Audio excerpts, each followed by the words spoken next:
Evening, guys. I had a very interesting challenge posed the other day. What was the biggest piece of wood I could cut with one of my vintage saws? And so I've pulled out she's approximately 27 inches across the butt here, but on its side is about 25 inches and represents a good challenge. And so some of you are going to be thinking that's going to take forever to go through with this saw. And strangely, in fact it's a really interesting article to look up. A very famous logsman, I'm not going to give his name, I've given his name a year or two ago in a couple of different videos. He actually cut down a giant redwood tree with a very famous small Japanese saw, which is actually smaller in capacity than the little Quadra engineered. This is the little John Seard equivalent, giving over 10% cc's away. Right, so how long is it going to take to get through this wood? Let's grab a helmet.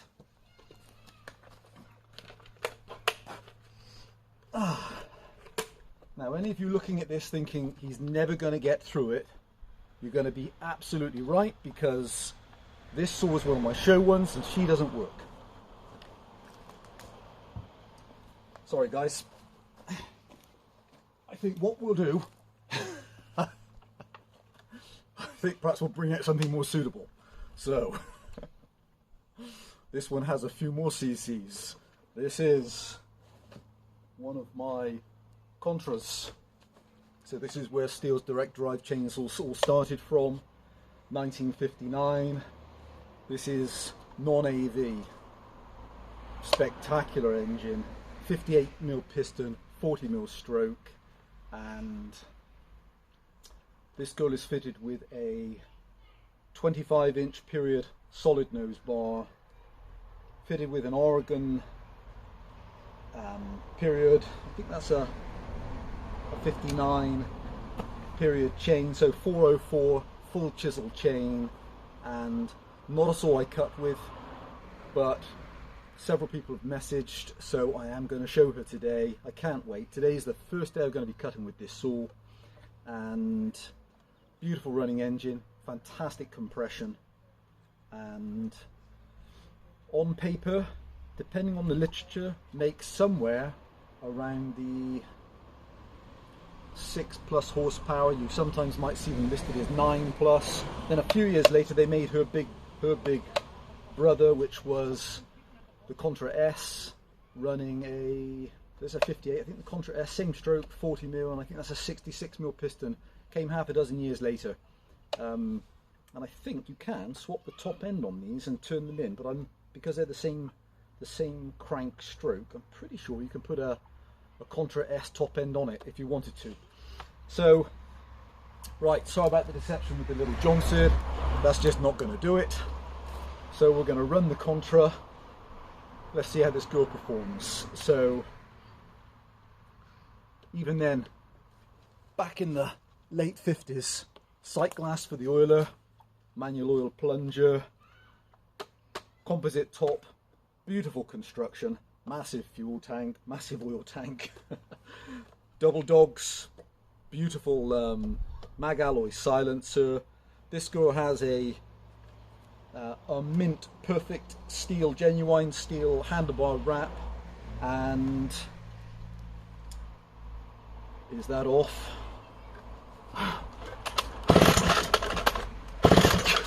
She just is a ferocious engine. See how this girl starts me today.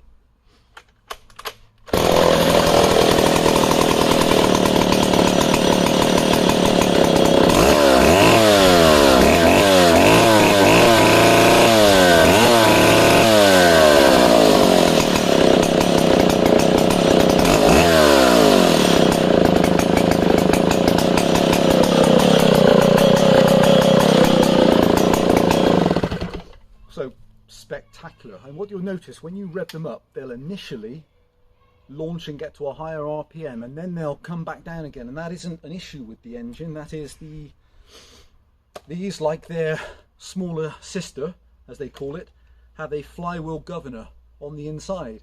And so I've got this set on the lowest spring setting to let the governor cut in sooner so the revs don't go up too much. You could of course take that off, but I'm not sure really what the point is, but maybe that'll be discovered now with the with cutting in the wood. And so when you're blipping it, you'll find the revs will jump up, and then if you take off the air filter housing, you'll see as the revs go up, just like on the 07 and on the 08s, you'll find that the flywheel force will hit a flap which will actually start closing down the choke flap inside the carburettor body. So great way of controlling the speed. I absolutely love it.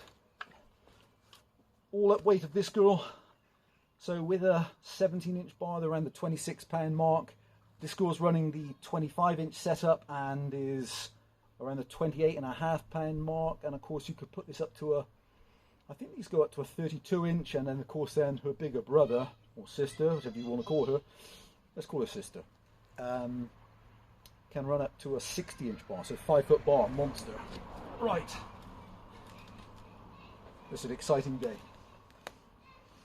Maybe one day we'll replicate what this logsman and designer did many years ago with his Echo, and we'll try it with one of the British, well, not British, Canadian. We'll try it with one of the Canadian offshoots and see how they perform on something this size and how long it takes to chunk through. Right, I'm very excited to run this saw. They're such an iconic saw and so difficult to find in this condition. So difficult. Actually, I'll explain as well later about some very interesting challenges making this particular girl run. Okay, they're gorgeous engine.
Wow, this engine's fantastic.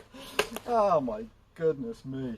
I meant to say this, been wanting to square this piece of wood up for an outdoor tabletop, and I cut one piece off it the other day with a Pioneer 650, slightly narrower, and well, that's just so different. Wow, that's impressive. So this is with a used chain that probably can be dressed. Oh my goodness me! Okay. So there she is. Oh wow, and clean as a whistle. Ah, good grief. They really are such impressive creatures. So I've never run a Contra S. I'm starting to wonder now what that would be like. So reminds me very much of my Solo 125 in the cut. Be hard pushed to tell actually. This it's just a spectacular weighted crank and just the build of this saw. So there she goes. I hope that answers a few of the questions. So low revving, absolutely. Points ignition, just reliable and spectacular. And love the oiler arrangement. Love every aspect of this saw, in fact. So this saw was unusual in terms of her running. She had when I first had her, she would start and run and seemingly seemingly be perfect, but maybe it was the fact I hadn't run for so long, and then when I came back to run her a couple of other times, she would start up and then lean out and be unhappy, and you think, I'm going to change the carburettor kit. So I got a genuine Tillotson kit for her, and she would do exactly the same, start up and then be completely unhappy. You think, wow, that's strange. And then I thought I'm going to buy another kit, and I'm going to buy a new needle and correct metering arm from Tillotson. So I put another kit in, and she still would just not run right, would start up perfectly, everything perfect, and then within 30 seconds would just be, maybe even less than that, would just be unhappy. So then I replaced the governor assembly, thinking that the spring may not be great on the governor, and it was leaning out and not feeding more fuel when it needed to.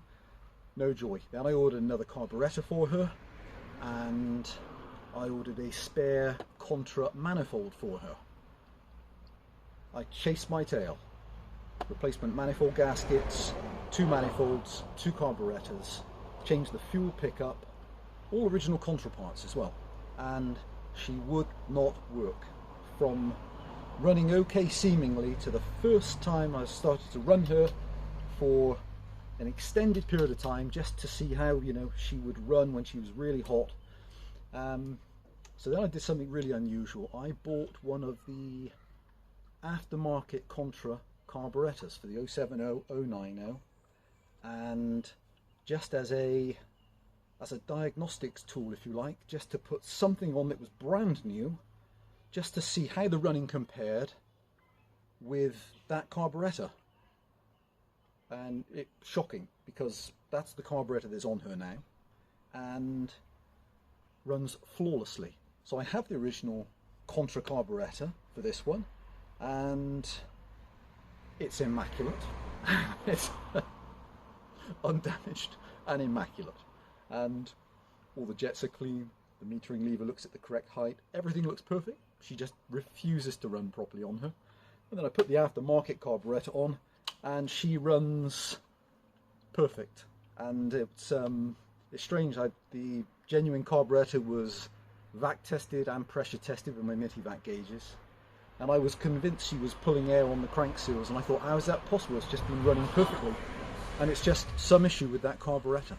But strangely, that took 6 manifold gaskets and 2 separate Contra manifolds, 2 separate Contra carburettors, and then an aftermarket carburettor. And then what that actually did was prove that the original fueling side was perfect. It proved that all the gaskets were all perfect. It proved that the manifold inlets were perfect and the crank seals were perfect. But just there was something strange about the carburettor that I just could not, and haven't been able to solve as yet.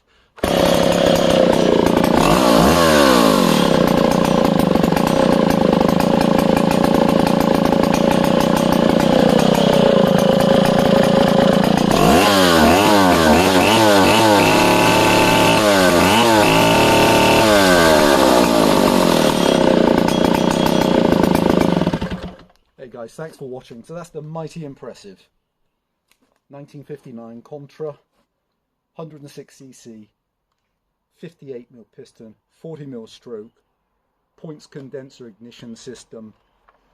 Had a genuine rebuild assembly with the steel friction washers, stainless steel retaining washers for the friction assembly, correct size pull cord.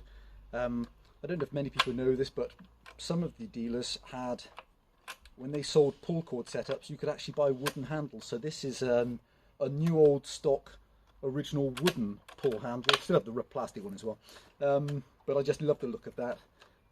Original filler caps, original felling spikes, all original all steel screws all the way around, and just a thing of beauty, but just with one addition. This is running the aftermarket carburettor. Oh, that's the spectacular Contra 1959 106ccs. Stay safe, guys. Hope you like that. Bye for now.